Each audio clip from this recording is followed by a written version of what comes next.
गठबंधन बनकर उभरेगा ये गठबंधन बिहार में। लेकिन फिलहाल ये तस्वीरें मुजफ्फरपुर रैली की, जब नरेंद्र मोदी मंच पर वहां पर पहुंचे थे। सुशील मोदी वहां पर हैं, पूर्व उप मुख्यमंत्री बिहार के, जब जेडीयू के साथ गठबंधन की सरकार वहां पर चल रही थी। रविशंकर प्रसाद भी वहां पर हैं, चिराग पासवान और रामविलास पासवान भी वहां पर हैं। औपचारिक गठबंधन हो चुका है एलजेपी और बीजेपी का काफी रस्साकशी के बाद। और इस गठबंधन के बाद सवाल यही, कितना मजबूत ये बनकर उभरेगा और समीकरण किस तरह से बैठेंगे, जातिगत समीकरण साधने की किस तरह से कोशिश की गई है। 40 सीटें हैं, लेकिन 2009 लोकसभा चुनावों को अगर हम देखते हैं, तब 2009 लोकसभा चुनावों में एलजेपी के पास एक भी सीट नहीं आ पाई थी। खुद रामविलास पासवान अपनी सीट हार गए थे 2009 लोकसभा चुनाव में।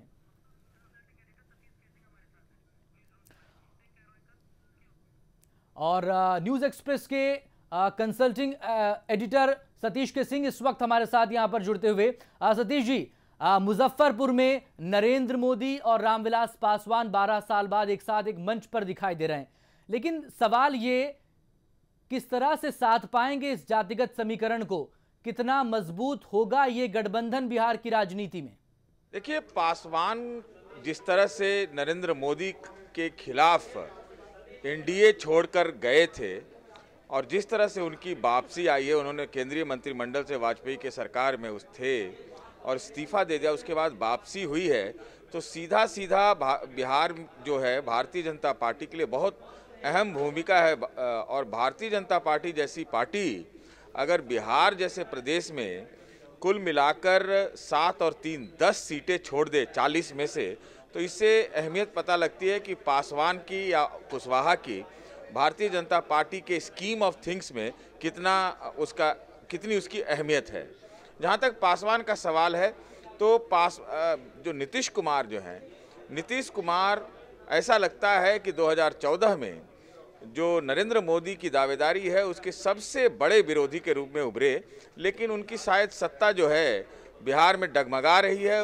और आपको याद होगा, न्यूज़ एक्सप्रेस के दर्शकों को मालूम भी होगा कि जो महादलित का एक गठबंधन जो है नीतीश कुमार ने लालू प्रसाद यादव के वर्चस्व को तोड़ने के लिए किया था, उसमें जो कुशवाहा है और उसके बाद जो रामविलास पासवान है, इसके द्वारा छेद लगा दिया है भारतीय जनता पार्टी ने।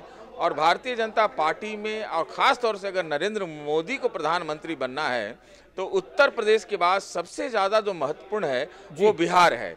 बिहार की 40 सीटें तय करेगी कि आगे क्या होने वाला है। क्योंकि अगर आप ये देखें, सतीश जी, फिलहाल रोकना चाहेंगे आपको। इस वक्त रामविलास पासवान मुजफ्फरपुर रैली को संबोधित कर रहे हैं।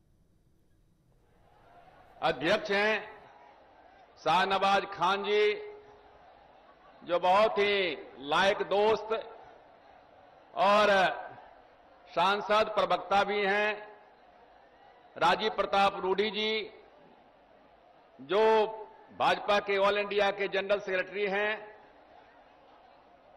बहुत ही हम लोग के पुराने साथी और प्रवक्ता भी हैं। रविशंकर प्रसाद जी हैं, जो राज्यसभा में उपनेता हैं। सुशील कुमार मोदी जी हैं, जो उप मुख्यमंत्री रहे हैं और लगातार जब से अलग हुई है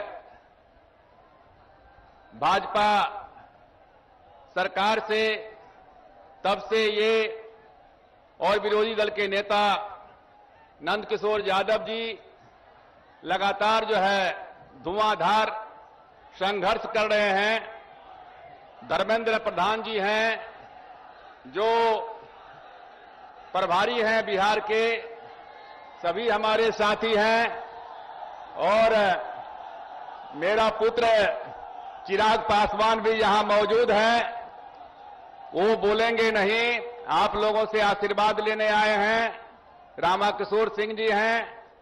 माताओं, बहनों और भाइयों, मैं सर्वप्रथम आप सब लोगों को बहुत बहुत धन्यवाद देना चाहता हूं कि आप सब लोग इतनी अपार जनसमूह में यहां इकट्ठा हुए हैं, न सिर्फ नरेंद्र मोदी जी को बधाई देने के लिए, स्वागत करने के लिए, बल्कि जो राष्ट्रीय लोकतांत्रिक गठबंधन है, एनडीए है, उसको मजबूत कर पूरे देश में एक आंधी तूफान ला करके और दिल्ली में श्री नरेंद्र मोदी की अध्यक्षता में नेतृत्व में सरकार बनाने के लिए आप कटिबद्ध हैं।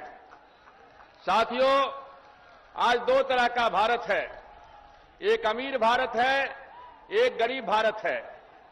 आज जो जूता बनाता है उसके बेटे के पांव में हवाई चप्पल नहीं है, जो कपड़ा बनाता है उसके शरीर पर कपड़ा नहीं है, जो महल बनाता है उसको रहने के लिए झोपड़ी नहीं है, जो सबकी गंदगी साफ करता है वो सबसे गंदा बस्ती में रहता है, जो सबको अनाज खिलाता है उसका बेटा भूखे पेट सो जाता है।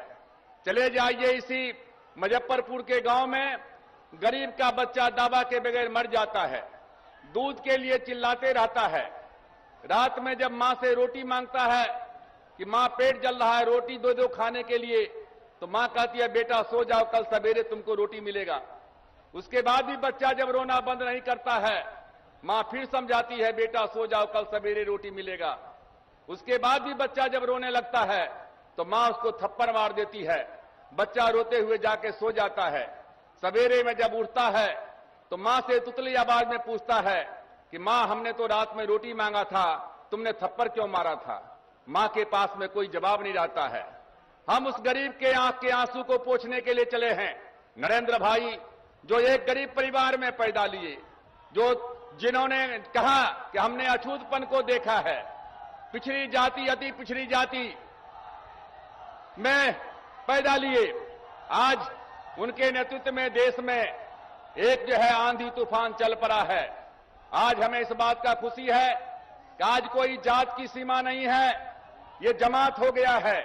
चाहे ऊंची जाति के लोग हों, चाहे पिछड़ी जाति के लोग हों, चाहे दलित हों, अल्पसंख्यक हों, सारे लोग कहते हैं अल्पसंख्यक साथ में नहीं है। अरे भारत एक बगीचा है, इस बगीचा में हर तरह के फूल हैं, हिंदू भी हैं, मुसलमान भी हैं, सिख भी हैं, ईसाई भी हैं, दलित भी हैं, ब्राह्मण भी हैं। और बगीचा का वही माली अच्छा होता है जिस बगीचा में हर तरह का फूल खिलता है। साथियों, देश की आजादी मिली, फांसी के फंदे को चूम लिया खुदीराम बोस हिंदू था, फांसी के फंदे को चूम लिया सरदार भगत सिंह सिख थे, फांसी के फंदे को चूम लिया इस्फाकुल्ला खान मुसलमान था। इस्फाकुल्ला खान ने कहा था बिस्मिल का लाइन कि सरफरोशी की तमन्ना अब हमारे दिल में है, देखना है जोर कितना बाजुए कातिल में है। इसलिए साथियों, जात पात धर्म मजहब को तोड़ो, विकास की गंगा को बहाने का काम करो, विकास की गंगा को बहाने का काम करो। जब तक विकास नहीं होगा, ये हमारा नौजवान, आज हमारी पीढ़ी जा रही है, चिराग का पीढ़ी आ रहा है, जो नया नौजवान है, जो कंप्यूटर चलाता है, जो फेसबुक पर सारा चीज देखता है, उसके रहने के उसके लिए ये जो मां बहन है, जिस मां बहन को दो रोटी नहीं मिलती है, गरीबी से परेशान हैं, और ये लोग आकर के जो है बिहार में बिहार की सरकार कहती है हम विकास कर रहे हैं। भाई नीतीश जी कुछ दिन पहले तक हमको सर्टिफिकेट देते थे कि रामविलास पासवान बहुत अच्छे आदमी हैं, रामविलास पासवान को मुख्यमंत्री हम बनाना चाहते हैं, सर्टिफिकेट देते थे, लालू जी सर्टिफिकेट देते थे। और आज जब रामविलास पासवान राष्ट्रीय गठबंधन में आ गया तो रामविलास पासवान बहुत खराब आदमी बन गया। इनके साथ रहने पर बहुत अच्छा, इनके साथ नहीं रहने पर बहुत खराब। याद रखना दोस्तों, जिंदगी जियो तो सम्मान के साथ में जियो, अपमानित होकर के कभी जीने का काम मत करना। इसलिए मैं आप सब लोगों से आग्रह करना चाहता हूं, अपील करना चाहता हूं कि ये जो देश के हालात हैं, उस हालात में जो देश में गरीबी है, भुखमरी है, ये बिहार में विजय पांडे हमारे हैं, उनके भाई की हत्या हो गई, बगल में वाल्मीकि नगर के बगल में बगहा में 7 आदिवासियों को मार दिया गया। वहां फारबिसगंज में 4 मुसलमान भाइयों को मार दिया गया। यही बीमारी के कारण मुजफ्फरपुर में कितने लोग मरे। ये कौन है? गरीबी का प्रतीक नहीं है। और ये मुख्यमंत्री विकास की बात करता है।